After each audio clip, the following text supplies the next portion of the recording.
មានស្នេហ៍មិនដូចការស្រមៃកិន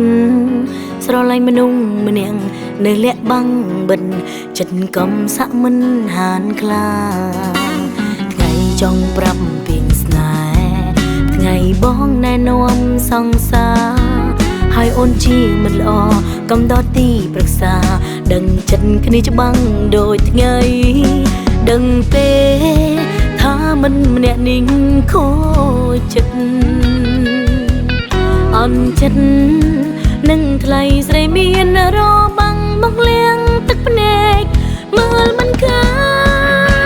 ញគឺជាស្នាមញញឹមក្លែងក្លាយប្រឹងរីករាយជូនបងថ្លៃតែនៅក្នុងចិត្តសែនឈឺចាប់ក្រៃហើយច្រណែននឹងរូបគេតែយ៉ាងណាក៏ព្រមទទួលការប៉ុន្តែមនុស្សបងស្រឡាញ់មិនមែនអូនគឺគេស្នាមញញឹមខ្មែរមេគឺជារបាំងបងរ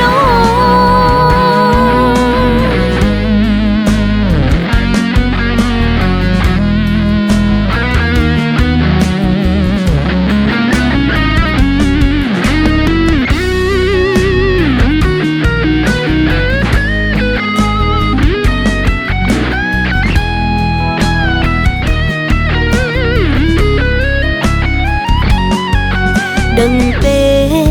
ថាមិនម្នាក់នេះខូចចិត្តអន់ចិត្តនឹងថ្លៃស្រីមានរបាំងមកលៀងទឹកភ្នែកមើលមិនឃើញគឺជាស្នាមញញឹមក្លែងក្លាយប្រឹងរីករាយជូនបងថ្លៃតែនៅក្នុងចិត្តសែនឈឺចាប់ក្រៃហើយច្រណែននឹងរូបគេតែយ៉ាងណាក៏ព្រមទទួលកា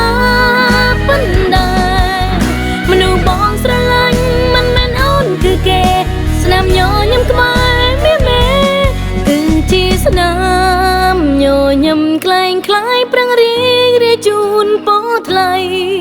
តែនៅក្នុងចិត្តសែនឈឺចាប់ក្រៃហើយច្រណែននឹងរូបគេតែយ៉ាងណាក៏ព្រមទទួលការ